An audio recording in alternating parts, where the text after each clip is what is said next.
1 தீமோத்தேயு 1ஆம் அதிகாரம் 15ஆம் வசனத்தில் இருந்து 17ஆம் வசனம் வரை.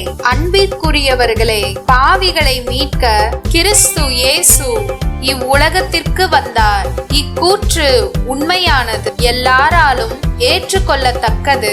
அந்த பாவிகளுள் முதன்மையான பாவி நான்.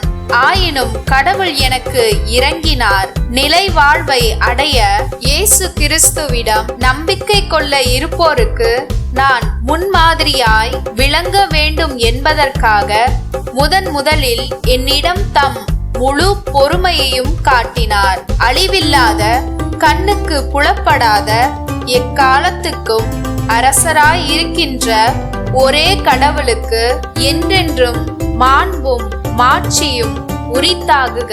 ஆமென். லூக்கா 6ஆவது அதிகாரம் 43ஆம் வசனத்தில் இருந்து 49ஆம் வசனம் வரை. அக்காலத்தில் இயேசு தம் சீடர்களை நோக்கி கூறியது, கெட்ட கனி தரும் நல்ல மரமும் இல்லை, நல்ல கனி தரும் கெட்ட மரமும் இல்லை. ஒவ்வொரு மரமும் அதனதன் கனியாலே அறியப்படும். ஏனென்றால் முட்செடிகளின் அத்தி பழங்களை பறிப்பாரும் இல்லை, முட்புதர்களில் திராட்சை குலைகளை அறுத்து சேர்ப்பாரும் இல்லை. நல்லவர் தம் உள்ளமாகிய நல்ல கருவூலத்தில் இருந்து நல்லவற்றை எடுத்து கொடுப்பர். தீயவரோ தீயதினின்று தீயவற்றை எடுத்து கொடுப்பர். உள்ளத்தின் நிறைவையே வாய் பேசும். நான் சொல்பவற்றை செய்யாது என்னை ஆண்டவரே ஆண்டவரே என ஏன் கூப்பிடுகிறீர்கள்?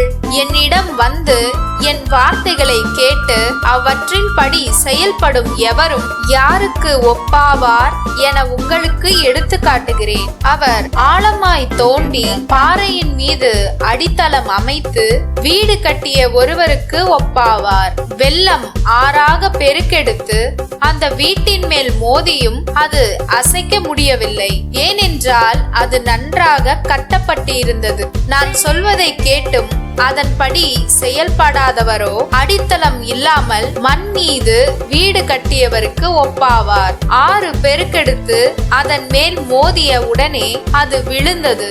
அவ்வீட்டுக்கு பேரழிவு ஏற்பட்டது என்றார்.